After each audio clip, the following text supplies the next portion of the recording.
দেখো রাস্তা দিয়ে হেঁটে যাচ্ছি, রাস্তাটা জাস্ট অবস্থাটা দেখো কি অবস্থা। এখানে বাচ্চাকে নিয়ে হাঁটাটা যে কত মানে রিস্কি, বুঝতেই পারছো। রাস্তা মানে কাদা যেরকম সেরকম স্লিপ, তারপরে খোয়া ঠোয়া।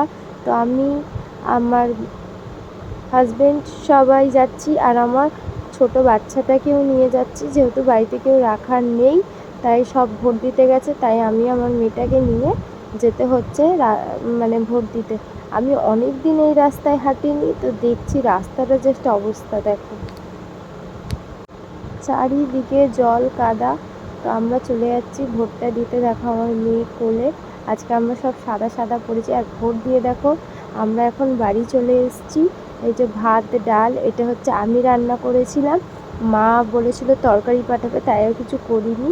মা পাঠিয়েছে ডিম আলুর তরকারি, আর দিদি পাঠিয়েছে বিরিয়ানি। তো ছোট্ট একটা ভিডিও করলাম, ভালো লাগলে অবশ্যই লাইক করবে। আর তার সাথে ছিল পাঁপড় ভাজা, যেটা আমার ভিডিও করা হয়নি।